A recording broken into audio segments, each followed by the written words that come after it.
Salut les amis, j'espère que vous allez bien. Alors on se retrouve pour la petite vidéo blabla. Je vous avais dit que je vous en ferai une. Donc on est parti. Je vais commencer par remercier toutes les personnes qui me suivent. Vous êtes de plus en plus nombreux. Que vous commentiez ou pas, que vous aimiez les vidéos, les photos, machin ou pas. Merci à tous. Je sais qu'il y a des personnes des fois qui regardent peut-être sans jamais se manifester. Donc merci, ça me donne envie de continuer et de vous accompagner au quotidien. J'ai choisi de vous faire une vidéo blabla aujourd'hui sur le deuil. Ceux qui ont vu, cette carte est ressortie pour la semaine. Donc c'est la carte du deuil dans le tarot, un 5 de coupe. Et je me suis dit qu'il pouvait être intéressant de parler de ce sujet. Donc c'est un sujet qui peut être délicat. Certains vont se dire mais quand même, c'est voilà. Alors, je ne vais pas parler du deuil quand on perd une personne, mais parler du deuil qu'on fait au quotidien pour beaucoup d'autres choses. On peut faire le deuil d'une situation, on peut faire le deuil d'un rêve d'enfant, on peut faire le deuil d'un emploi, on peut faire le deuil d'une relation amicale, familiale, sentimentale, etc. Il faut savoir que au final, on a du deuil en permanence dans sa vie. Quand on prend le temps d'y réfléchir. Et il est important dans ces périodes-là de faire le point, de se dire ok, j'ai perdu ça, j'ai perdu telle personne, j'ai perdu mon emploi, j'ai perdu ci. Qu'est-ce que ça veut dire? Pourquoi ça arrive? Et qu'est-ce que je peux faire et comment je peux finalement en tirer de la force et avancer et progresser dans ma vie? Quand vous êtes face à une situation de deuil, vous allez passer par plusieurs phases. La première, la plus importante, c'est l'acceptation. En général, c'est très long, très difficile. On est longtemps dans le déni. Si c'est le deuil d'une relation, on peut être en colère, même si on a pris la décision, nous, de couper dans cette relation ou dans la situation, ça n'empêche pas que ça reste quelque chose de difficile à faire. On se pose des questions, est-ce qu'on aurait pu faire les choses différemment? Est-ce que on a été clair jusqu'au bout? Est-ce qu'on est resté droit jusqu'au bout dans nos bottes? Parce que souvent, quand c'est en lien avec une personne, on se remet en question en se disant que peut-être c'est nous qui avons merdé, sauf que non, c'est pas toujours nous, ça peut être aussi les autres, on va pas se mentir. Même si après c'est important de faire son introspection et de réfléchir et peut-être après du coup de pas reproduire les mêmes schémas. Mais voilà, donc on passe par l'acceptation, vous allez avoir tout un tas d'émotions derrière.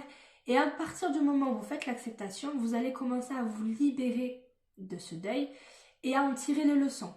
Quand c'est une relation sentimentale, peut-être vous dire ok, je me rends compte que cette personne n'était pas faite pour moi, là il y avait ça qui allait pas, là je perdais un peu ma personnalité, cette personne me mangeait, etc. Quand c'est dans le domaine familial, on coupe le cordon. C'est pas simple, on va pas se mentir, mais à un moment donné il faut le faire, c'est important. Donc voilà, quand c'est dans le professionnel, des fois si on se fait virer on n'est pas très content, mais en même temps on va pas se mentir, si ça arrive c'est souvent pour une bonne raison et par derrière on trouve quelque chose de beaucoup mieux, que ça soit sur l'aspect financier ou que ça soit sur l'épanouissement personnel, pour le confort familial, etc. En bref, ce qu'il faut se dire quand on est dans une période de deuil, la première chose à faire déjà, c'est d'être bienveillant envers soi-même, d'accepter qu'il y a des jours où ça ne va pas aller, d'accepter d'être en colère, d'accepter d'être triste, d'accepter de se sentir trahi, de trouver la situation injuste parce que on n'aura peut-être rien fait pour que cette situation arrive. Et à partir du moment où vous arrivez à faire ça, vous allez voir que le deuil va être moins difficile à faire. Encore une fois, je ne parle pas du deuil d'une personne. Voilà, vous perdez quelqu'un qui avait une maladie, quelqu'un qui a un accident de voiture, vous perdez un enfant, c'est des choses, c'est complètement différent. Parce que là, pour le coup, bien souvent, on n'y peut absolument rien. Pour certains, c'est brutal, on n'est pas préparé.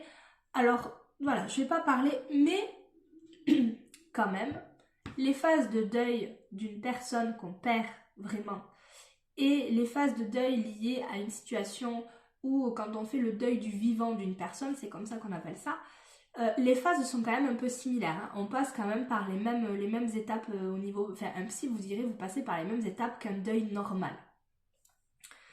Donc voilà. Et je trouvais important de faire une petite vidéo pour en discuter parce que on se raccroche toujours qu'à la simple perte d'une personne par le biais d'un décès, mais on ne se rend pas compte de tous les deuils qu'on fait au quotidien. Vous aviez pour rêve d'être footballeur professionnel, vous êtes au lycée, vous vous blessez, paf, terminé. eh bien, il va falloir l'accepter. Il va falloir l'accepter, il va falloir le digérer et en tirer une leçon et voir qu'est-ce qu'on a derrière qui est mieux finalement peut-être que si on avait réussi à percer en tant que professionnel dans le football. Donc voilà, et comme cette carte est ressortie cette semaine, certains pourraient penser que c'est négatif. Non, là, comme je l'ai marqué sur la publication, le but est de se demander de quoi est-ce que je dois me délester, qu'est-ce que j'ai perdu, mais qu'est-ce que j'ai gagné de l'autre côté en échange aussi. Voilà, est-ce que j'ai des choses à accepter, est-ce que j'ai des choses à conscientiser, etc. Et du coup, voilà, cette vidéo, elle était vraiment pour discuter de ce sujet, savoir que c'est le genre de sujet pour lequel vous pouvez venir me consulter également, parce que voilà, psychologiquement, ça peut être difficile, parce qu'on comprend pas, parce que des fois, on n'a pas les explications, parce qu'on va pas se mentir, lorsque vous faites le deuil d'une relation avec une personne qui est bien vivante, vous n'avez pas forcément plus de réponses que quand vous perdez une personne qui a eu un accident de voiture, par exemple, où vous allez vous dire « mais pourquoi elle est partie, je comprends pas ». Ben là, c'est pareil, mais pourquoi elle est partie? Si la personne ne veut pas vous répondre, elle vous répondra pas. Donc, il faut réussir à transmuter ça en quelque chose de positif, prendre le temps dont on a besoin et accepter qu'on ne soit pas bien et que malheureusement, des fois, ben, on n'est pas bien à cause des autres. Voilà, donc c'est important de faire ça.